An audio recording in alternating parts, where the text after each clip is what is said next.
गूंगी बहू अंधी सास। एक परिवार में 5 लोग थे। ओम प्रकाश, उनकी पत्नी सुमित्रा, बहू भावना, बेटा राहुल और एक थी उनकी बेटी प्रियंका। वैसे तो ओम प्रकाश और सुमित्रा के घर में सब कुछ ठीक ठाक था, लेकिन सुमित्रा की एक आदत थी। घर में कुछ भी गलत या सही हो तो वो किसी से कुछ नहीं कहती। और भावना स्वभाव की इतनी सीधी सादी थी कि अगर कोई उसके साथ गलत भी करता तो भी वो उसे कुछ नहीं कह पाती। इसी के चलते प्रियंका और राहुल घर में मनमानी चलाते रहते, क्योंकि घर को संभालने वाली औरतें इस तरह से रहती थी जैसे वो गूंगी और अंधी हो। माँ, मैं अपनी सहेलियों के साथ पिकनिक पर जा रही हूँ ठीक है बेटा, चली जाओ। और मुझे आने में रात हो जाएगी, देर से ही आऊंगी मैं। अच्छा, कोई बात नहीं बेटा। अरे भावना, तुमको एक बार में समझ में नहीं आता क्या? नाश्ते में फिर से पराठे बना के रख दिए। कितनी बार तुमसे कहा है कि मेरे लिए ढंग का नाश्ता बनाया करो। ठीक है जी, आगे से ध्यान रखूंगी। अरे ये बहू से किस तरह से बात कर रहे हो तुम राहुल? अरे तो और क्या करूं पापा, इसको कही बात एक बार में समझ में ही नहीं आती। सुमित्रा, तुम अपने बेटे को समझाती क्यों नहीं? बहू से बात करने का ये क्या तरीका है? अरे जिसकी जैसी मर्जी आए करो, मुझे क्या। भावना बेटा, तुम भी तो कभी कुछ कहा करो। इस तरह क्यों सबकी बातें सुनती रहती हो? कोई बात नहीं पापा जी, सब ठीक है। रात को काफी देर तक प्रियंका घर नहीं आती और जब वापस लौट कर आती है तो एक लड़की के साथ बाइक पर बैठकर। सुमित्रा और भावना दोनों ही प्रियंका को लड़की के साथ देख लेते हैं। आज तो जोर से डांट पड़ने वाली है, लेकिन मैं डर क्यों रही हूँ? माँ तो सब कुछ देखकर भी अंधी बनी रहती है। और रही बात भाभी की, वो किसी को कुछ नहीं बताने वाली। कहने को भगवान ने आवाज दी है, लेकिन गूंगी है गूंगी। अरे प्रियंका बेटा, इतनी रात को कॉलेज से लौट कर आ रही हो? कहाँ गई थी तुम? पापा, वो सहेली के घर पर थी, पढ़ाई करने के लिए रुक गई थी। अच्छा, ठीक है, जाओ अपने कमरे में जाओ और सो जाओ। सुमित्रा ने अपनी बेटी को एक लड़की के साथ इतनी रात को आते देखकर भी उससे कुछ नहीं कहा और भावना ने भी इस बारे में किसी से कोई बात नहीं की। कुछ दिनों के बाद मामा जी का फोन आया था। उन्होंने प्रियंका के लिए कोई रिश्ता ढूंढा है। लड़के वाले उसे देखने आ रहे हैं। अरे मुझे नहीं करनी शादी वादी, किसी लड़की को बुलाने की कोई जरूरत नहीं है। ये तुम क्या कर रही हो प्रियंका बेटा? तुम्हारी शादी की उम्र हो चली है और तुम्हारे मामा जी ने बहुत अच्छा रिश्ता बताया है। पापा, अब जिद क्यों कर रहे हैं? और आप क्यों मेरी मर्जी के खिलाफ शादी कराना चाहते हैं? अरे माँ, इसको समझाइए ना। आपकी बेटी, आप तो बस चुपचाप सब कुछ होते हुए भी देखती रहती हैं। अरे तो क्या कहूँ, और मेरे कहने से क्या हो जाएगा? वैसे भी गलत क्या हो रहा है, सब कुछ सही तो है। भावना बहू, देखो तो प्रियंका हमारी बात नहीं समझेगी, लेकिन वो तुम्हारी हम उम्र है। क्या पता तुम्हारे कहने से उसे कुछ समझ में आ जाए। नहीं पापा जी, मेरे कहने से कुछ नहीं होगा। मैं प्रियंका को कैसे समझा सकती हूँ? वो ननद है मेरी, कहीं मेरी किसी बात का बुरा मान गई तो। सुमित्रा और भावना में से कोई भी प्रियंका को कुछ नहीं समझाता। इस बात से राहुल और ओम प्रकाश जी दोनों ही परेशान हो जाते हैं।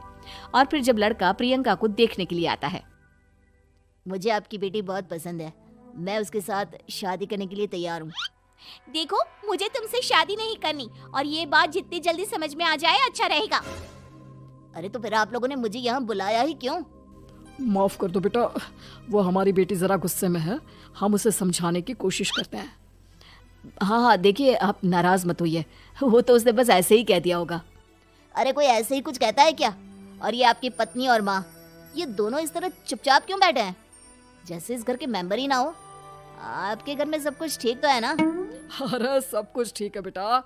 सुमित्रा, समझाओ ना अपनी बेटी को। अरे क्या समझाऊं, क्या होगा समझाने से? सब ठीक ही तो हो रहा है, गलत क्या हो रहा है? भावना, प्रियंका को अंदर लेकर जाओ और उससे समझाओ कि कितना अच्छा रिश्ता है। इतना अच्छा लड़का है, इस तरह से बिहेव ना करे। नहीं जी, मैं किसी से कुछ नहीं कह सकती जी। अरे अजीब परिवार है, मुझे तो यहाँ से निकलना पड़ेगा। इस तरह से तो आपकी बेटी की शादी किसी से नहीं हो सकती। जिसके घर की औरतें गूंगी और अंधी बनकर बैठ जाए, उस घर का कुछ नहीं हो सकता। ओम प्रकाश और राहुल सुमित्रा और भावना की हरकतों की वजह से बहुत परेशान हो जाते हैं। एक दिन वो दोनों आपस में बात करते हैं। पापा, समझ में नहीं आता कि भावना और माँ को कैसे समझाया जाए। सही कहते हो बेटा, तुम और मैं काम के सिलसिले में सारा दिन घर के बाहर रहते हैं और घर की दोनों औरतें जिन्हें सारा घर संभालना चाहिए, गूंगी और अंधी बनकर बैठी हैं। पापा, आप ही बताइए इसका क्या उपाय है? मेरी तो कुछ समझ में नहीं आता बेटा, लेकिन हमें कुछ तो करना पड़ेगा, क्योंकि इन सब की वजह से प्रियंका बहुत ज्यादा बिगड़ती जा रही है। तुमने देखा उसे किस तरह से बिहेव किया था। अरे लेकिन पापा हम करेंगे क्या? हमें एक नाटक करना होगा। कुछ दिनों के लिए हम भी गूंगे और बहरे बन जाते हैं, उसके बाद इन दोनों औरतों को अकल आएगी। हाँ पापा, शायद आपकी बात ठीक है। हम दोनों हर बार बात को संभाल लेते हैं और इसी वजह से माँ और भावना कुछ भी करने की कोशिश ही नहीं करते। और फिर अगले दिन, भावना, नाश्ते में क्या बनाया है? जी पराठे बनाए हैं। मेरे लिए पोहा बना दो। अच्छा जी ठीक है, अभी बना देती हूँ जी। बहू, नाश्ते में क्या बनाया है? पापा जी पराठे हैं और पोहे बन रहे हैं। और बहू, मुझे तो उपमा खाने का मन था, मेरे लिए उपमा बना दो। ठीक है पापा जी, अभी बना देती हूँ। भाभी जल्दी से जरा मेरा कॉलेज का टिफिन तो पैक कर देना। और सुनो, मुझे ना भिंडी की सब्जी खाने का मन है। सुमित्रा चुपचाप बैठी बैठी सब कुछ देख रही थी।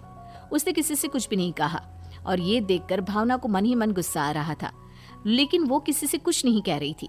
उसे लग रहा था कि ओम प्रकाश जी, जो हमेशा उसकी साइड लेते थे, वो भी आज चुपचाप बैठे हुए थे।